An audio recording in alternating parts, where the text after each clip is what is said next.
What's up everyone, welcome back to another video. Today over the international break we've got something slightly different for you. We're going to have a look at the fixture swings and changes in difficulty going into the final 9 game weeks of the season that will hopefully give you those green arrows and get you that advantage over your mini league rivals. So let's get straight into the video.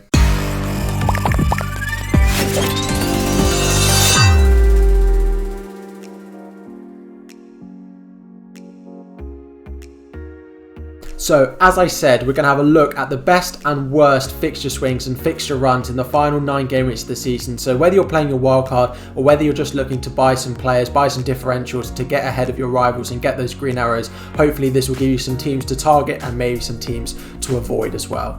So if we start off by having a look at some of those teams to avoid. So we will get into them all in more detail, but we do have Aston Villa, Leeds, Crystal Palace, Fulham, Newcastle and West Brom there.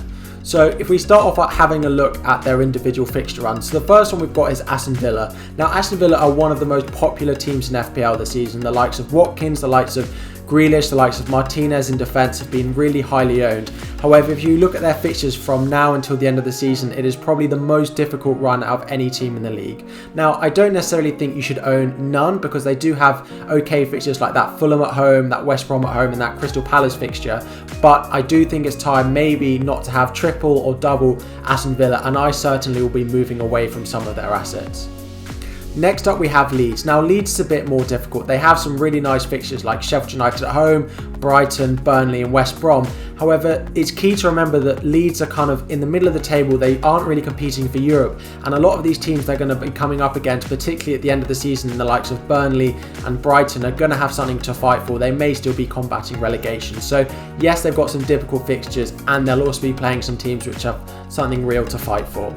Next up we have Crystal Palace. Now this is a very difficult fixture run, and seeing that they're probably safe from relegation now, they'll have very little to play for, so they may well be on the beach when it does get to maybe a easier fixture like Sheffield United. But not many of us own Crystal Palace assets, and if you were looking for a cheap enabler on your wildcard or to bring in to fund someone else, Crystal Palace is not the way to go. Next we have Fulham, again a team that maybe we have some players in because they played in that blank game week, the likes of Lookman, the likes of Maja, Areola in defence, but including a blank game week in game week 33, there are also a lot of tricky fixtures that Fulham will likely concede in, and given that they don't score many goals, I would advise staying away from Fulham assets. Next up we have Newcastle, again a team that are really struggling at the moment. They may well have to be fighting for relegation and trying to win some of these games, but apart from maybe that Sheffield United and Fulham game in that last 2 game weeks of the season, it is a strong avoid for Newcastle on me. Wait and see maybe when Callum Wilson gets back or Lascelles in defence for those final 2 game weeks of the season, but for now, yeah, it's got to stay clear of them. And finally on the avoid list we have West Brom. Now a lot of these teams we would be avoiding anyway, but the likes of you that may have Johnston in goal for example, I just think there's going to be better options elsewhere. So those are the top 6 teams that I think have the hardest fixture runs that we really shouldn't be relying on in our fantasy teams. So that's Aston Villa, Leeds, Crystal Palace, Fulham, Newcastle and West Brom. So if we now move on to teams with some mixed fixtures, and we'll go through them all maybe a bit at a faster pace because they have some good fixtures and some bad fixtures, so you're probably still going to be wanting to invest in some of these assets. So first of all we have Sheffield United. Now not really assets we'll be looking for, they will be relegated probably quite soon given the form of other teams above them and the form that they are showing, but some middling fixtures, some difficult ones there with Tottenham away, but then Brighton and Burnley in there as well, some more potentially easy fixtures. Next up we have Brighton. Now Brighton have some of the harder fixtures on paper, so see those red fixtures, but Sheffield United in there, we've got Wolves as well, Leeds and Arsenal. We know that there's going to be potential for Brighton to pick up points, and we know that they'll have to. So I probably wouldn't invest going heavy in on Brighton, but if you need maybe a rotating defender for example, given their defensive form, you can find one here. Next up we have Manchester United. Now the likes of Bruno Fernandes will continue to be very popular, and for good reason. They have some really nice fixtures in their final run. They've got Brighton, Burnley, Aston Villa, Wolves and Fulham all in their final run. A couple of more difficult fixtures, they've got Tottenham, Liverpool and Leicester in the red fixtures there, but definitely opportunities for them to score. Next up we have Southampton. Now Southampton have some really nice fixtures, particularly in their next 3 with Burnley, West Brom and Crystal Palace.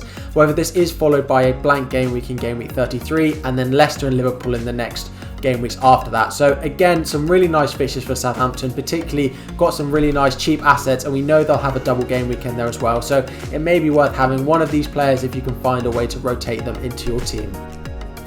Next up, we have Manchester City, and now again, a bit like Manchester United, I don't expect you guys to not invest in these players. They do have some nice fixtures. That Leeds at home game coming up, Crystal Palace, Newcastle and Brighton, but it is worth considering that they will be focusing on the Champions League. They will wrap up the league fairly soon if things continue as they are. So they've got some nice fixtures, but maybe not the triple up that we've got at the moment.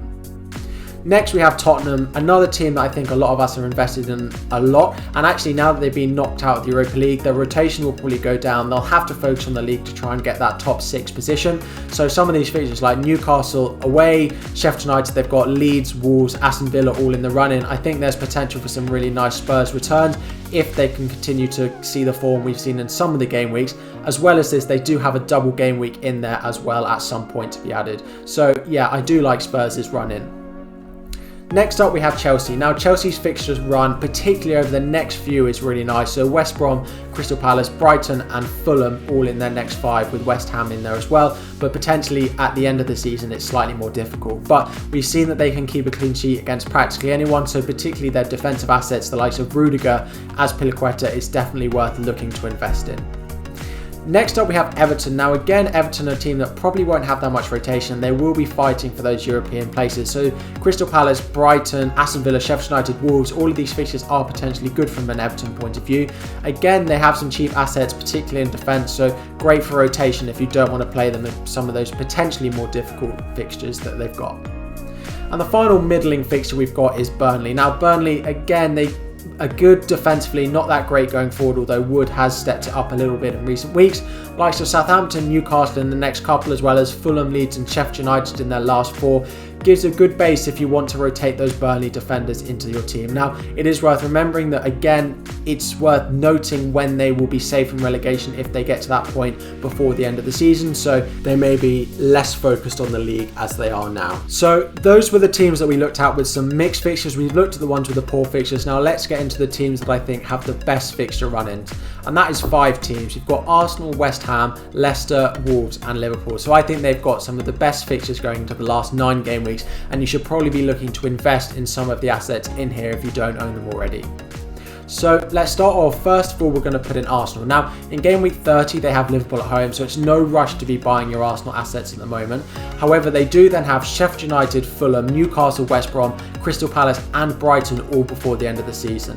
Now, still being in the Europa League and that being their main focus, there may be some rotation. However, the likes of Saka, the likes of Smith Rowe are still good budget options you can rotate into your team around others with this great fixture run that they have.